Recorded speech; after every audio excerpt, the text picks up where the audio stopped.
Bitcoin is on the path to rival gold at over $1 million per coin, and Ethereum could become the trust layer that powers the entire AI-driven future. This isn't just crypto, it's the foundation of the new financial system. Hello everyone, this is BTC Insight and welcome to yet another deep dive into BTC Insight. Before we jump in, make sure to hit that like button and subscribe if you haven't yet. You won't want to miss this. Tom Lee begins with Bitcoin, the cornerstone of the crypto world. At its core, Bitcoin's main value proposition is simple. It's the most secure, most reliable, and most censorship-resistant way to store value digitally. For more than a decade, Bitcoin has proven itself resilient. It has never suffered a fraudulent entry, it has never gone offline, and it has maintained its reputation as a fixed-supply digital commodity. With 95% of all Bitcoin already mined, the supply shock narrative is stronger than ever. Institutions, governments, and corporations looking for a hedge against monetary debasement will be competing for the remaining 5% of Bitcoin supply. And that's a recipe for explosive price appreciation. Lee draws a powerful parallel to gold. Gold's market capitalization today sits at around $22 trillion. If Bitcoin simply captures the same role that gold has historically played as a hedge against currency debasement, it would be worth around $1.2 million per coin. That's not a wild moonshot. That's just parity with gold. But the kicker is that Bitcoin may go beyond gold. Gold never had the internet. Gold was never instantly transferable across borders. Bitcoin isn't just gold.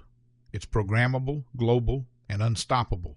And that's why Lee is confident in Bitcoin's long-term trajectory. In the short term, it's probably unclear if it helps or hurts Bitcoin, because Bitcoin also is correlated with global monetary liquidity. Raoul Paul at Real Vision put up this chart years ago that shows M2 versus Bitcoin, and it's been almost dead on at all the bottoms and tops. Once we would be through Fed interference and the Fed is easing, of course, that's good for Bitcoin. But in this period of risk off, I would say it would hurt stocks and Bitcoin. What is the case for Ethereum then over Bitcoin? Well, Ethereum differs from Bitcoin. Actually, Ethereum was initially a fork of Bitcoin, by the way, but with an added feature, which is smart contracts. So what they wanted to do on Ethereum was to say, let's use blockchain technology not just to store value, but now to store information. Ethereum is as a smart contract platform, actually also has something called the EVM, Ethereum Virtual Machine. So you can run entire programs and conditional contracts on Ethereum. And Ethereum itself is 100% reliable. It has not had a single moment of downtime since inception. It's one of the few blockchains that has never been down. And then if you needed to do more things on Ethereum, you can build what they call layer 2s on top of it. So Ethereum is essentially infrastructure that now is catching the attention of two industries.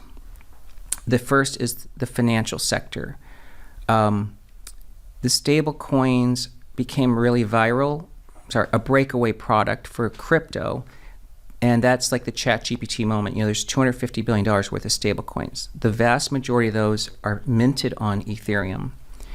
Then the Genius Act was passed by this administration and this Congress, and that greenlighted the proliferation of stable coins onto the blockchain. So banks are now building stablecoin products.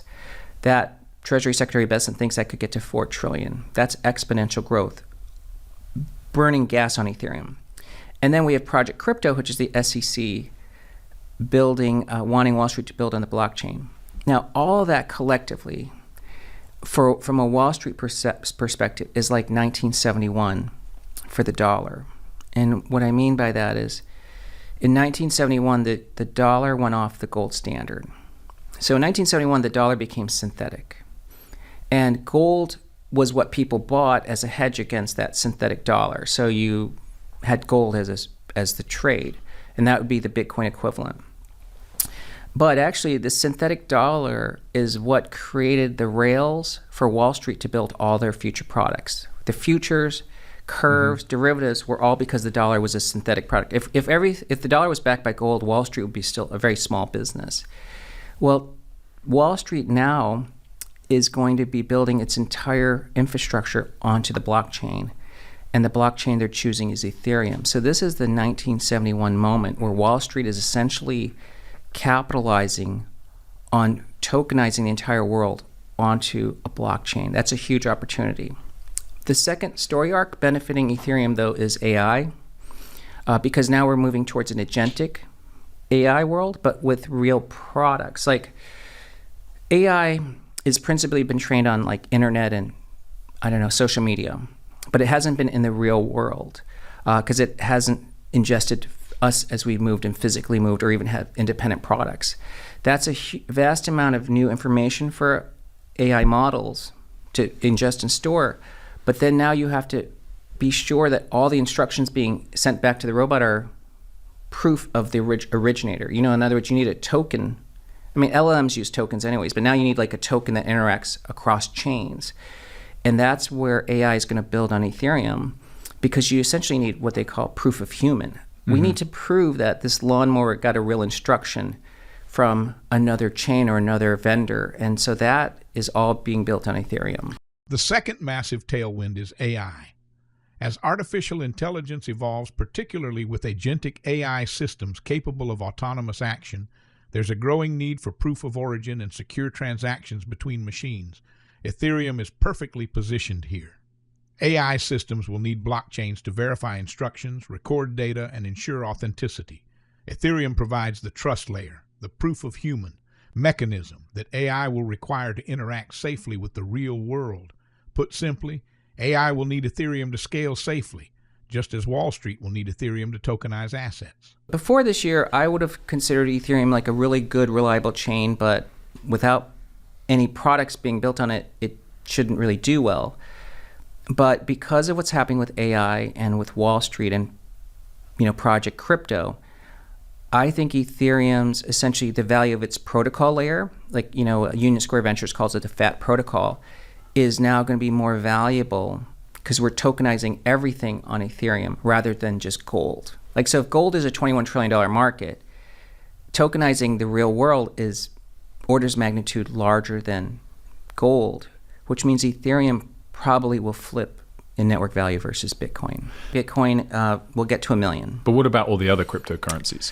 Well, other cryptocurrencies don't have the network value because otherwise they're just software chains, meaning...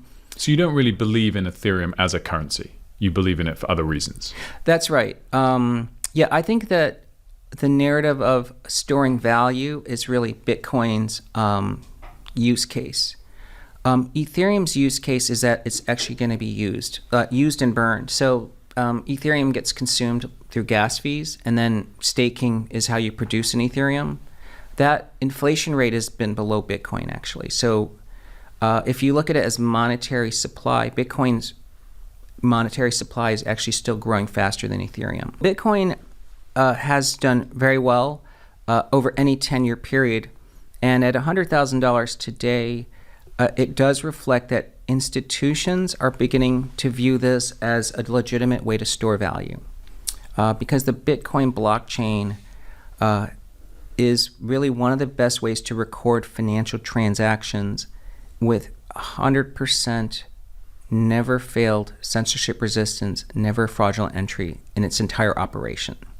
So, but institutions, only about 5% actually own any Bitcoin, but 95% of Bitcoin has already been mined. It's a fixed supply. That's a stat from Bitwise. But that 5% that isn't held yet, because the other Bitcoin is basically being hodled, has to be acquired by those 95% of institutions. Plus now governments want to own Bitcoin as a strategic reserve. So if you think about how difficult it is going to be to acquire that last 5%, I can see why it would replace gold or equal the network value of gold, which is over 22 trillion, and that would put Bitcoin at around 1.2 million. What about the rest of the crypto landscape? Tom Lee is clear. Most other cryptocurrencies don't have the network value of Bitcoin or Ethereum. Many are just software chains with limited adoption or real-world utility. The real story is the fat protocol thesis, the idea that in blockchain ecosystems, the base layer protocols like Ethereum capture the majority of the value, not the applications built on top. That's why Lee focuses on Bitcoin and Ethereum as the twin pillars of the future financial system. That's it for today's look into BTC Insight. If you enjoyed this deep dive, hit that like button, drop your thoughts in the comments, and subscribe to stay on top of all the latest insights. Keep questioning, keep learning, and we'll catch you in the next one.